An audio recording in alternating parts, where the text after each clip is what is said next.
Está no ar mais um com a Câmara na Cidade. No programa de hoje nós vamos falar sobre o acampamento Farroupilha da capital. O evento ocorre tradicionalmente no mês de setembro no Parque Maurício Sirotsky Sobrinho desde 1981 e recebe um público de visitação de 1 milhão de pessoas por edição. Mesmo assim, o que representa a tradição gaúcha não é unanimidade entre a população e a própria organização do evento já foi questionada, inclusive por vereadores. Você vai saber todos os detalhes desse assunto a partir de agora. Fique conosco!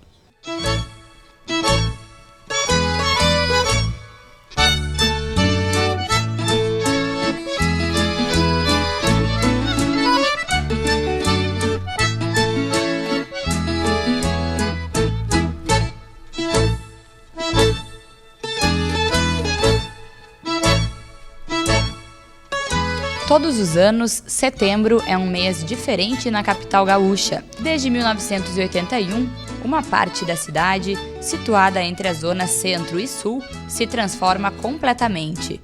Um parque inteiro de 65 hectares de área é cedido pela prefeitura para a realização de um evento que movimenta milhares de pessoas, o acampamento Farroupilha. O mais importante é a nossa cultura. Eu sou uma pessoa interiorana, eu venho do Alegrete, né?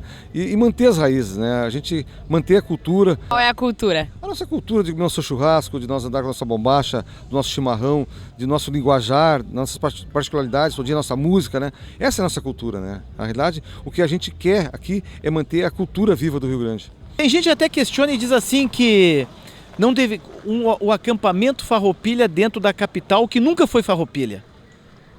Mas hoje nós não estamos com essas questões da época, né, de disputas. Hoje o Rio Grande do Sul pertence ao Brasil. Esse foi um momento importante da nossa história, da nossa construção com a nossa identidade regional, né, do nosso posicionamento social, político, né, que nos marcou muito. Que marca a nossa posição como gaúchos, como rio-grandenses, né? Mas a consolidação do acampamento na cidade não excluiu os debates sociais a respeito da história do Rio Grande do Sul. A historiadora e museóloga Carla Renata Gomes, especialista em estudos da identidade gaúcha, explica que há 3 vertentes históricas sobre a Revolução Farroupilha.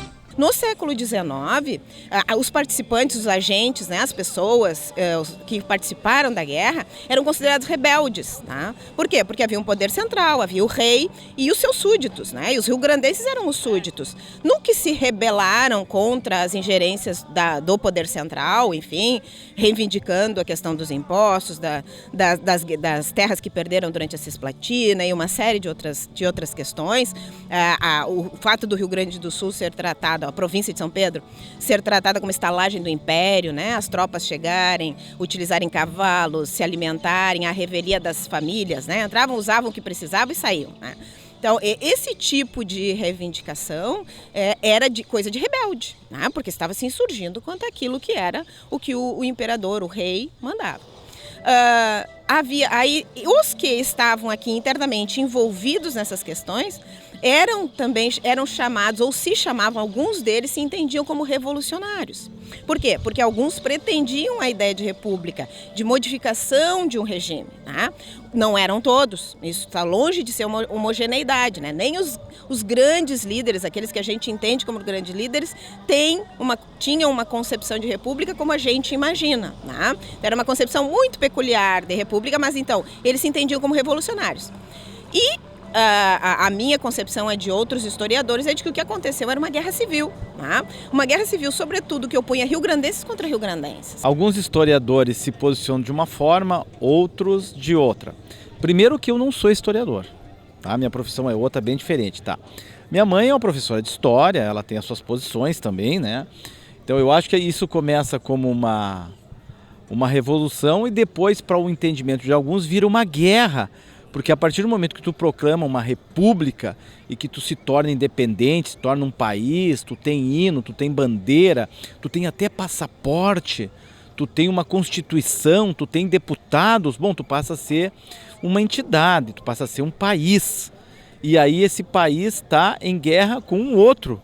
Independente da discussão sobre a guerra dos farrapos, porque nós temos, na realidade, foi uma briga entre irmãos, né? Porque nós Os gaúchos na época, né, tanto faz de um lado como do outro, são irmãos. Tanto que quando o Uruguai quis se meter, a gente não quis. Mas o importante é manter a cultura. O mais importante de tudo não é só celebrar a Guerra Farroupilha, mas sim a cultura, manter viva a cultura. O problema é o modo como o movimento se apropria de uma certa interpretação da história sem problematizá-la. Então, eleger determinadas personagens como heróis, como se eles fossem só bons, como se alguma pessoa pudesse ser apenas boa ou ruim, né? Que é aquilo que a gente chama de visão maniqueísta. Isso é um pouco incômodo, porque não há problematização. Então fica sacralizado, a pessoa tem que admirar sem dizer, não, mas olha aqui, ó, ele fez isso, até aqui foi ok, mas aqui ele errou e tal. O que é comum, é normal na existência humana, né? Então as pessoas lutaram por aquilo que elas acreditavam, mas elas não fizeram só coisas positivas, né? Existe a história, né? Essa história que pesquisadores buscaram em documentos, né? Buscaram ao campo, né? Em igrejas, em cartórios, em cartas, que a pesquisa é feita desta forma, né? E aí tu retrata uma realidade local e de uma época, tá? A partir da década de 40, que surge o movimento organizado, bom, aí nós estamos falando de outra coisa, que é um resgate, que é uma valorização, que é tu trazer de lá do fundo do campo essa nossa identidade, né? Essa nossa identidade campeira, resgatar as nossas músicas, as nossas danças, os nossos costumes, né? Houve toda essa miscigenação de várias etnias formadoras do gaúcho, né? Que aportaram aqui a partir de 1800, ou seja, do século XIX, por aí. Então, tudo isso contribuiu para esta formação do gaúcho. Pega todo esse povo, mistura tudo, somos nós hoje. O acampamento Farroupilha é promovido pela Prefeitura de Porto Alegre, através da Secretaria da Cultura, em parceria com o Movimento Tradicionalista Gaúcho, pela Fundação Cultural Gaúcha. Todos os anos, cerca de 400 entidades se envolvem aqui no evento, quase 90% delas de cunho cultural. A média de público que visita o evento por ano é de 1 milhão de pessoas. E em 2016, os organizadores vão ter um novo desafio: realizar o acampamento com repasse de verbas menor da Prefeitura. O Executivo Municipal anunciou corte de mais de metade dos recursos devido à crise financeira. Tivemos sérias dificuldades, alguns patrocinadores mantiveram valores, outros até reduziram, né? Buscamos algumas alternativas, buscamos alguns acréscimos, né?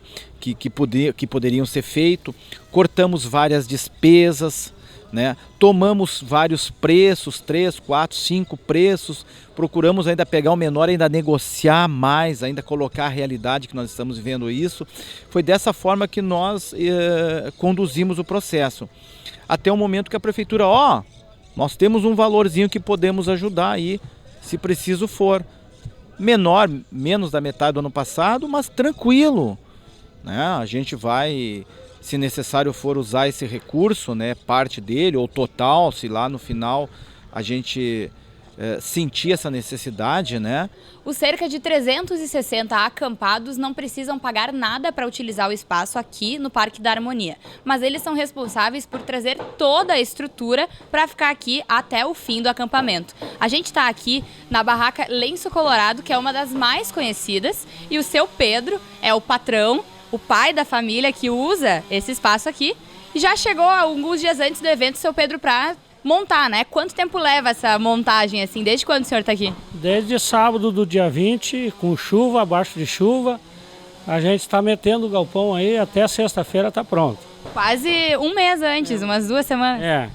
Porque a estrutura é assim, é ruim até a gente se estruturar, né? Porque todo mundo, um abre buraco, o outro bota uma telha, e vai indo, chuva, sem chuva, tem que botar o galpão em pé. Da onde que vocês adquirem a madeira, todo esse material? Vocês guardam do ano para o outro ou não? A gente guarda e todo ano a gente vai atrás de um patrocínio, um membro do piquete ajuda, para a gente não repor tudo, porque não tem condições, é muito caro, né? Quanto que é, mais ou menos? Um galpão desse aqui, menos de 6 mil, a gente não monta. Com essa mesmo comprando madeira, tendo. E quantos membros tem o piquete que usa? 120. 120. 120. É em média, né? Mas sempre dá mais. A sua família, quando o senhor tá aqui, também vem junto? Vocês ficam morando aqui, dormem aqui, tudo? Moremos aqui. Na Copa eu morei 4 meses aqui, direto Na Copa. na Copa. E a gente gosta, assume, né? Há quanto tempo que o senhor tem essa tradição? Eu sou o fundador do parque aqui. Vinha no tempo da lona, vinha embaixo das árvores com só o cavalo para desfilar, assim que começou o acampamento Farroupilha.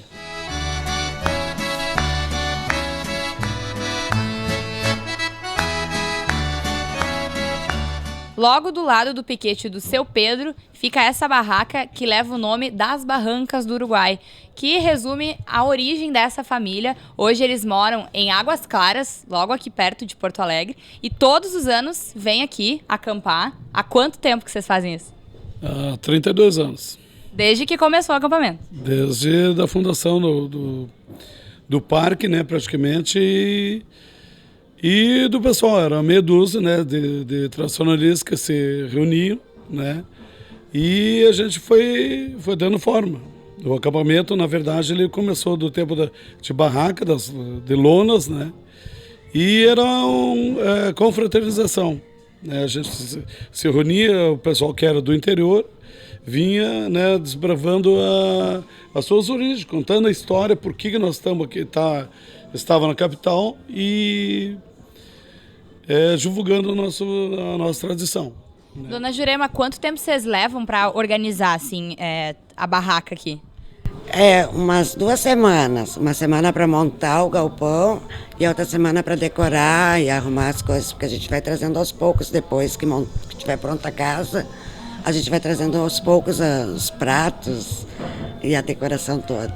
E a casa lá em Águas Claras fica como? Fica, nesse tempo do acampamento, fica vazia? Fica vazia, fica vazia. Tem os vizinhos cuidando só, os cachorros também. Vocês trazem a filha, que tem 10 anos, pra cá também? Não, a filha é a patroinha, né, mais nova ela é o legado que eu pretendo deixar para ela, né, que ela dê continuidade ao tradicionalismo do pai, né, porque já que ela é nascida aqui na capital, né, em Porto Alegre e tal, e eu sou oriundo lá da fronteira mesmo, da fronteira oeste, como diz, né, e o legado, tudo que eu tenho, eu quero deixar para ela. Um dia que represente, né, o pai dela, nas culturas, CTGs, danças, tudo que tiver ao meu alcance, eu ensinarei ela. Por que o senhor tem essa vontade assim, de passar para ela o tradicionalismo? O que representa assim, para ti isso? Isso aí é um orgulho para um pai, para um patrão de piquete ou CTG e tal. É a educação, né, daquilo que tu foi criado e tu procura mostrar para ela, né, e ela que nunca deixa morrer isso aí, que dê continuidade sempre. Quais que são assim, os deveres que vocês têm que cumprir para poder, porque tem algumas regras que se desobedecer não pode vir no outro ano, né? Então o que vocês têm que obedecer, assim? São regulamentos, né, que a gente tem que cumprir, não pode ter... A gente tem que apresentar um projeto cultural, esse ano o tema é as carretas, e a gente tem a guarda da chama também, que também é obrigatório, esse é das partes obrigatórias. Mas ele está falando da cultura, ele é uma pessoa que a cultura dele é o ano inteiro, ele se veste de bombacha e por isso que ele quer passar tudo isso para a filha dele.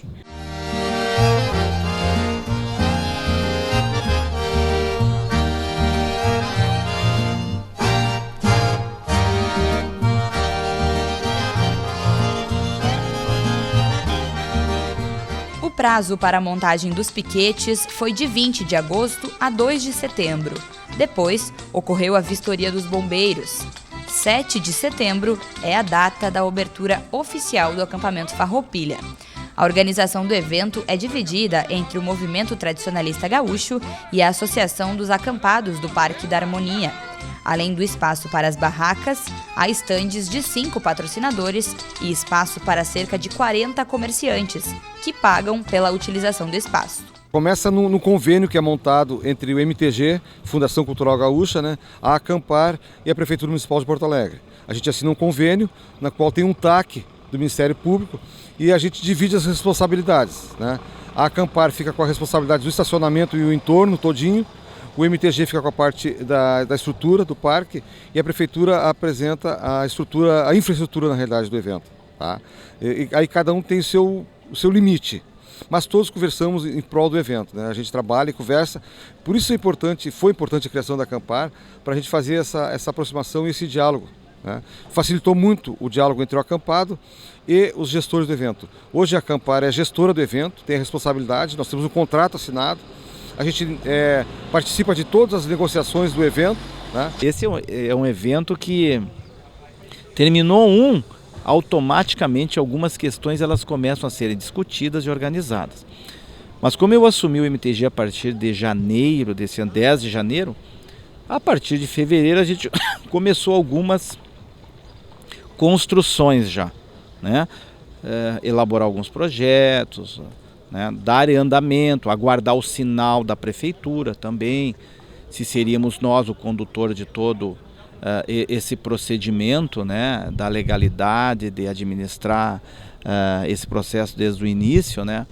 Mas é um processo que se desenrola aí há quase 4, 5 meses. A gente já vem trabalhando algumas questões para poder chegar nos dias de hoje, né, e para poder estarmos às portas do início de mais um acampamento que eu acho que vai ser um grande evento. Como um dos eventos mais tradicionais da cidade, o acampamento Farroupilha não deixou de ser discutido entre os vereadores. No ano passado, foi tema de uma comissão parlamentar de inquérito, proposta pelo vereador Bernardino Vendrúsculo, do PROS. A CPI teve como objetivo investigar a aplicação dos recursos destinados ao evento entre os anos de 1998 e 2014. O relatório final da comissão indicou que a prefeitura realizasse processo licitatório para escolher a entidade organizadora do evento. Por telefone, o coordenador de Tradição e Folclore da Secretaria Municipal da Cultura informou que, em reunião com o prefeito, a organização do evento decidiu realizar o acampamento Farroupilha nos mesmos moldes do ano passado, com um convênio entre o MTG e a Acampar. Giovanni Tubino informou ainda que, se a lei federal que estabelece que as parcerias entre os poderes públicos e a sociedade civil sejam feitas por meio de chamamento público entrar em vigor no ano que vem, a organização do acampamento vai cumprir com a norma. Conforme o coordenador, a prefeitura repassou R$150 mil ao evento. O recurso foi investido na rede elétrica. O Instituto Gaúcho de Tradição e Folclore do Governo do Estado também integra a comissão organizadora do evento. A historiadora Carla Renata Gomes acredita que o poder público não deveria se envolver diretamente com o acampamento. Para ela, o evento não dá voz às diversidades presentes na história do Estado. O problema é que o MTG, como um movimento de cunho privado, né, que enfim, preconiza um tipo de concepção da história e de costumes que são concebidos por eles, na minha concepção de cidadã e de historiadora, tá, eu não consigo concordar, né, ser conivente com a ideia de que o Estado patrocine uma entidade em nome de toda uma cultura. Sabe por quê? Porque nós temos uma cultura muito mais diversificada do que aquela preconizada pelo MTG. Né? Então, este tipo de patrocínio direto não me parece apropriado, não me parece correto. Então o MTG quer continuar sendo um movimento importante, emblemático, representando determinados valores e segmentos da sociedade rio-grandense, que o faça com as suas próprias pernas. O Estado pode e deve, incentivar que manifestações culturais aconteçam, que tratem da história, da memória e dos costumes rio-grandenses. Isso eu acredito, mas eles estão disseminados na sociedade. Cavalo, lança, bombacha, só isso não caracteriza a nossa cultura. Temos uma série de outras expressões que podem e devem ser contempladas. O MTG é uma entidade extremamente plural. Não existe isso, nunca existiu. Isto está na mente, às vezes, de quem não entende como o movimento se construiu, como o movimento se coloca diante da sociedade, né? Eu acho que todas as etnias, os nossos concursos, o Enarte, o nosso maior festival, está lá no regulamento e prevê todos os ritmos, todas as etnias que formaram a nossa identidade, está lá, é permitido participar. Eu posso te garantir, te afirmar de experiência própria, o meu CTG, ao qual eu sou vinculado hoje, que foi fundado aqui em Porto Alegre, dentro de uma comunidade, e ali nós não escolhíamos crença, raça, cor, nada, todos participavam, todos, até com um ingrediente bem superior, né? Sem problema nenhum. Nos identificamos, nunca tivemos esse problema. Neste ano, o acampamento Farroupilha foi discutido novamente em sessão plenária pelos vereadores, mas dessa vez por outro motivo. No ano passado, o vereador Dinho do Grêmio do Democratas protocolou um projeto de lei para acrescentar o nome de Nico Fagundes ao evento. O músico e tradicionalista morreu no ano passado, aos 80 anos, devido a uma série de complicações de saúde. O documento foi aprovado pelos vereadores em votação simbólica na última semana do mês de agosto. Se a lei for sancionada pelo prefeito, o evento vai passar a se chamar Acampamento Farroupilha Nico Fagundes a partir do ano que vem. O acampamento Farroupilha funciona até o dia 20 de setembro. As atrações serão diárias, entre as 11 horas da manhã e as 7 horas da noite. As informações completas do evento você confere no site semanafarroupilha.com.br.